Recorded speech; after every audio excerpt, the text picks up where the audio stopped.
Welcome back to Geographics. I'm your host, Eric Malachite, and today's script was provided by Radu Alexander, so be sure to show him some love in the comments as you deploy your likes, subscribe and ring that bell if you haven't, and share this video with someone who loves learning about historical places. Let's get to it.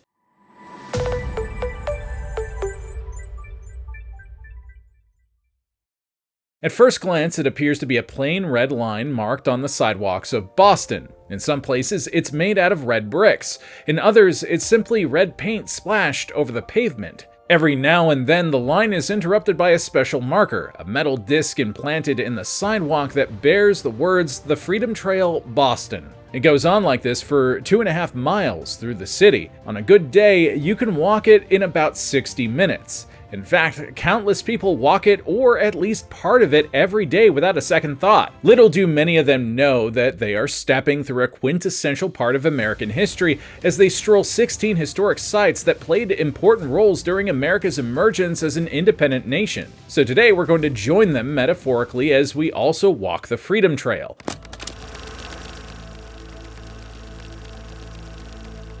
The Freedom Trail has existed in all but name for 2 centuries. However, it was in 1950 that a newsman from Boston named William G. Schofield thought about bringing all of those iconic locations under a single banner instead of individual sites. He pitched his idea to the municipal government. They loved it, and thus the Freedom Trail was born. Just a couple of years later, the trail received tens of thousands of annual visitors, and today it is one of the most popular walking tours anywhere in America. Technically, you could begin walking the trail wherever you feel like. It is just a line on the ground after all. However, most tours start off in the Boston Common, the oldest public park in America.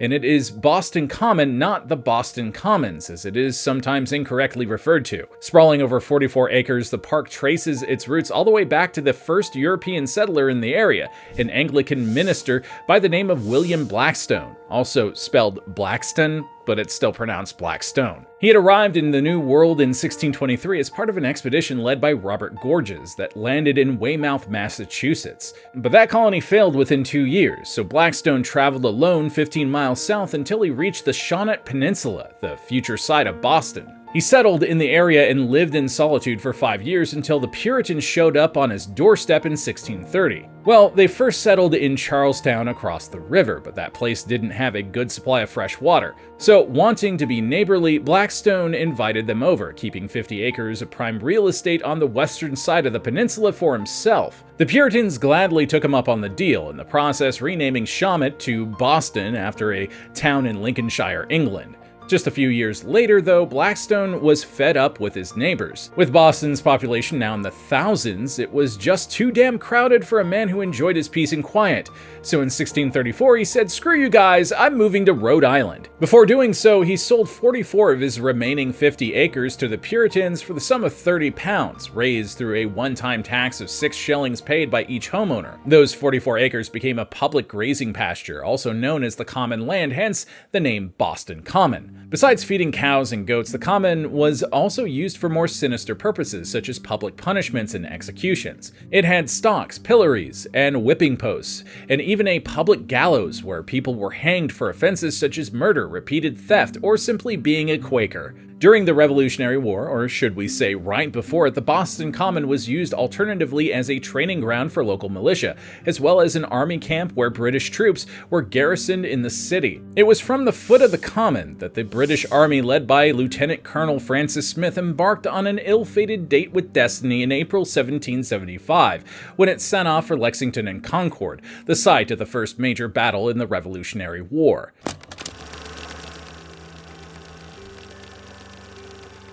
After Boston Common, people walking the Freedom Trail will come upon the Massachusetts State House in Beacon Hill, one of the oldest state capitals in the country. Designed and built by architect Charles Bulfinch between 1795 and 1798, the building wasn't around during the war. However, it made the list because it was a symbol of the greatness that a new Boston, part of an independent America, could achieve. It also had multiple connections to many notable patriots of the era. Bulfinch himself was often considered America's first professional architect and was also responsible for the design of the United States Capitol. The Massachusetts State House was constructed on land once owned by John Hancock and was inaugurated by then Governor Samuel Adams. Plus, its iconic golden dome was originally just wood, painted gray. Then in 1802, it was sheathed in copper by the company Paul Revere and Sons, and finally in 1874, it was gilded with gold leaf. Moving on from the State House, we have the Park Street Church just across the street, once dubbed by novelist Henry James as the most interesting mass of bricks and mortar in America. With a steeple that is 217 feet tall, the church was the tallest building in the United States for 36 years, and the tallest in Boston for 57 years. Therefore, it became the first landmark people saw as they made their way to Boston. Originally, the site of the church used to house the city granary. During the War of 1812, the church's crypt was used to store gunpowder, thus earning the landmark the appropriately biblical nickname of Brimstone Corner. After the church comes the Granary Burying Ground on Tremont Street, because everyone knows you can't have a good historical tour without an old cemetery. Founded back in 1660, the Granary Burying Ground is the final resting place of many of America's earliest patriots. 3 founding fathers are buried there: John Hancock, Samuel Adams, and Robert Treat Paine. Paul Revere is also buried there, as are John Phillips, Boston's first mayor, and 9 former governors. Right in the center lies the most imposing monument inside the cemetery, a stone obelisk that marks the grave of Josiah and Abiah Franklin, the parents of one of Boston's greatest luminaries, Benjamin Franklin. The 5 men who were killed in the Boston Massacre of 1770 were interred at the Granary Burying Ground following a highly publicized ceremony, and their deaths at the hands of British soldiers greatly inflamed anti-loyalist sentiment in the colonies in one of the most significant and galvanizing events leading up to the American Revolution, but more on that a bit later. We've just had a church and a cemetery, so naturally next up on the Freedom Trail is another church and a cemetery, the King's Chapel and Burying Ground, also on Tremont Street. These two, however, count only as one entry, so you get a nice 2-for-1 deal for your money. But although the church and the cemetery share a name, there is little else they have in common. If anything, their initial association was quite contentious and was basically forced upon the people of Boston against their will. Here's what happened. The King's Chapel Burying Ground is the oldest cemetery in Boston, established in 1630, just a few months after the city itself was founded. While the Granary Burying Ground is considered the cemetery of patriots, this one is the cemetery of Puritans, since it includes so many of Boston's earliest residents. But here's the thing. The King's Chapel was not a puritanical church. During the 1680s, the royal governor of New England, Sir Edmund Andros, wanted to build an Anglican place of worship in Boston on the orders of King James II. But of course, the heresy of the Anglican Church was what the Puritans sailed across the ocean to avoid in the first place, so nobody in town would sell him land for that purpose. Eventually, Andros played the governor card and simply confiscated a piece of land from the cemetery and erected a small wooden chapel on it. It was the first Anglican church in New England, and in 1749, the wooden chapel was replaced by the stone edifice that still stands today. The church lost a lot of its congregation during the Revolution since many of its members were loyalists. It's said that after the British forces lost the siege of Boston, half of the pew holders left with them.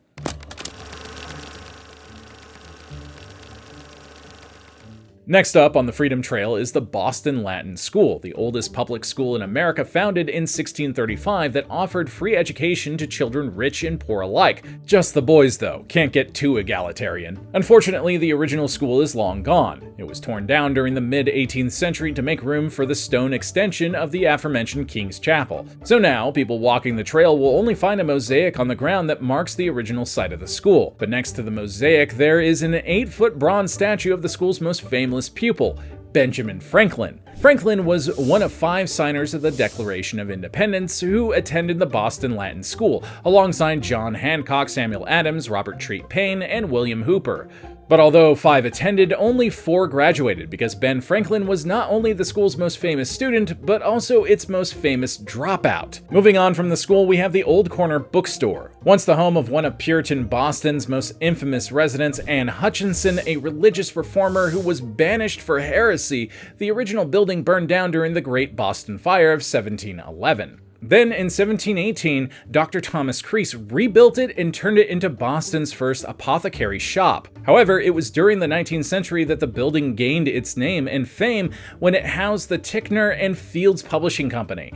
For decades, it was one of the country's leading publishers, responsible for printing some of the greatest classics of American literature, including Walden by Henry David Thoreau and The Scarlet Letter by Nathaniel Hawthorne. Other literary giants such as Henry Wadsworth Longfellow, Harriet Beecher Stowe, and Ralph Waldo Emerson were first published here, most of them in the Atlantic Monthly, a literary and cultural magazine that was also printed in the Old Corner bookstore. Next on the list is another church called the Old South Meeting House. Dating back to 1729, it was for a while the largest building in Boston, but it is not as a place of worship that it gained its reputation and its spot on the Freedom Trail. Rather, as the place where colonists would meet to debate and protest the increasing oppression of the British yoke in the run-up to the American Revolution. It was one such meeting held on the afternoon of December 16, 1773 that entered the history books. The British Parliament had just passed the Tea Act. In an effort to save the ailing British East India Company, the government granted it a monopoly on all the tea exported to the colonies, as well as an exemption on export tax. This not only severely undermined colony tea importers, but there was also the threat that if the people simply accepted it, then England would do it again with other goods. Plus, it was yet another case where the British government imposed its will on the colonies against the wishes of the people who lived there. The whole no taxation without representation thing had become a real sticking point for the colonists, and many of them regarded the Tea Act as another tax in disguise. John Hancock even went so far as to proclaim that anyone who drank the baneful weed and paid the tea tax was an enemy of America. And thus, dozens of angry men left the Old South Meeting House that day and made their way to Griffin's Wharf, where the ships carrying the British tea were docked. They boarded the vessels and, over the course of the following 3 hours, showed the British government exactly what they thought of the Tea Act by dumping 342 chests of tea into the cold waters below. This crucial act of protest became known as the Boston Tea Party.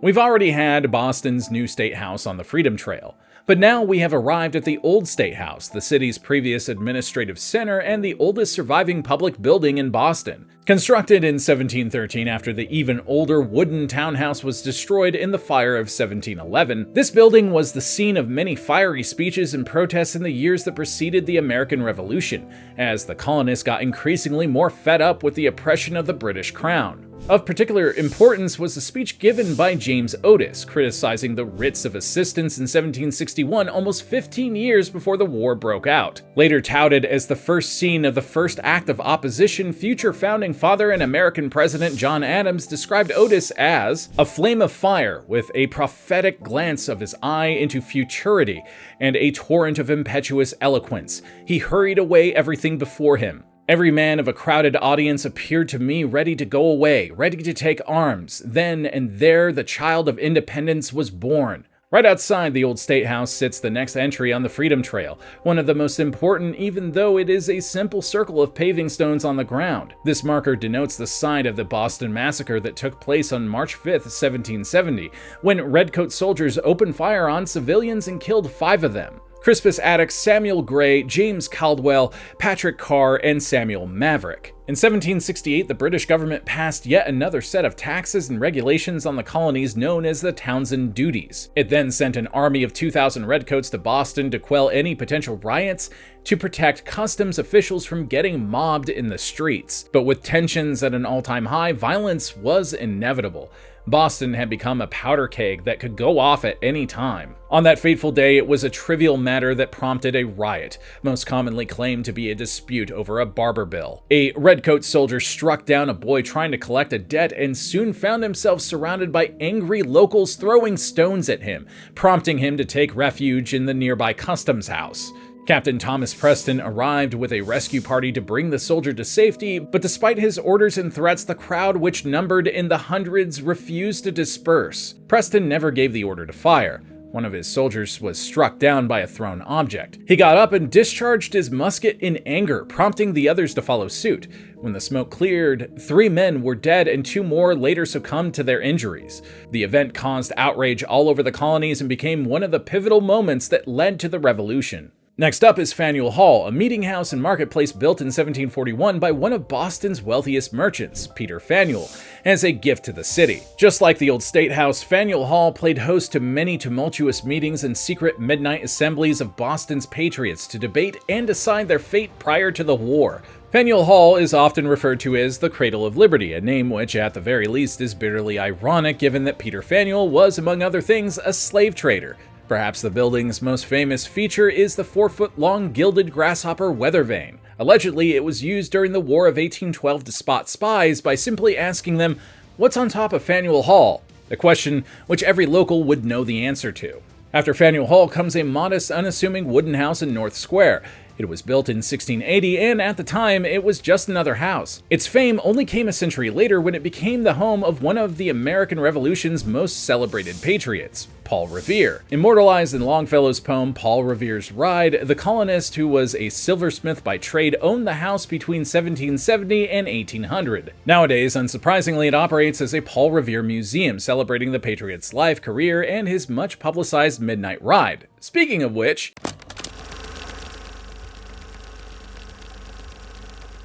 up next on the tour is the Old North Church on Salem Street, which also has close historic ties to Paul Revere's infamous midnight ride. On that fateful night of April 18, 1775, Revere rode to warn the Minutemen of the approaching British Army prior to the battles of Lexington and Concord. Giving them advance notice provided the Patriots with the necessary advantage to claim victory over the Redcoats in that initial encounter, massively increasing support for independence throughout the colonies. If the British Army had been successful here, it is possible that it would have stamped out resistance before it had the chance to develop into a full-blown revolution.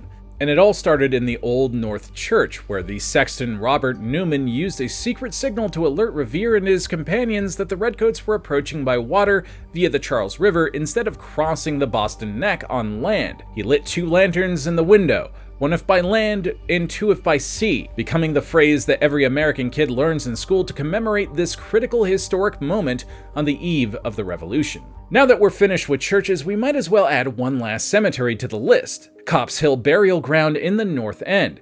We've already had the oldest and 3rd oldest cemeteries in Boston, so this one is the 2nd oldest, dating back to 1660. It's named after the guy who owned the land before it became a graveyard, a shoemaker called William Copp. There are quite a few notable Bostonians buried here. There is Shem Drown, the coppersmith who designed and built the Grasshopper weather vane, which sits atop Faneuil Hall. There is the fire and brimstone father and son tag team of Puritan clergymen Increase and Cotton Mather. And yes, the guy's name was, in fact, Increase. And there's the sexton we just mentioned, Robert Newman, who lit the lanterns in the Old North Church. But what made Copp's Hill important during the war was its advantageous position. It's probably the most elevated spot in the north end of the city, so the British forces used it as a campsite during the Siege of Boston. In the Battle of Bunker Hill, they set up their artillery hill and rained down fire and death upon Charlestown. To add insult to injury, during their off time, the Redcoats used the gravestones of fallen patriots for target practice, and some of the gravestones that survive to this day still bear the pockmarks of musket balls. The last leg of the tour takes place in Charlestown across the Charles River, where the aforementioned Battle of Bunker Hill took place on June 17, 1775. However, before reaching that site, people on the Freedom Trail will first swing past the Charlestown Navy Yard to see the USS Constitution, the oldest aforementioned warship afloat in the world.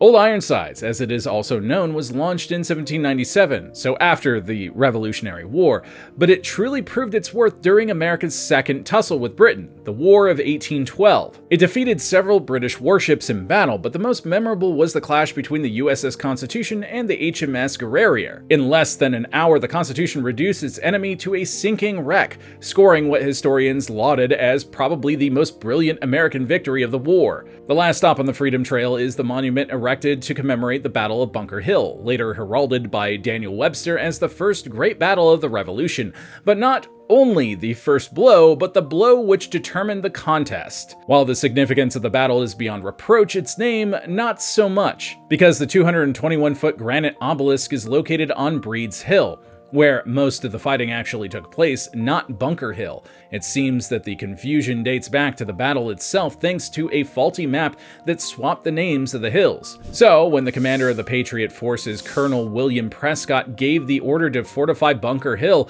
he was actually pointing at Breed's Hill. Oh well. Nobody's perfect, but now that we've arrived at the end of the Freedom Trail, let's not end with a blunder, but instead remember the iconic order given to the American soldiers at the outset of the Battle of Bunker Hill. Don't fire until you see the whites of their eyes. I hope you learned something today, and if you enjoyed this content, be sure to deploy your likes, comment a place we haven't covered yet, subscribe and ring that bell if you haven't, and share this video with someone who loves learning about historical places. I'm Eric Malachite, and we'll see you next time.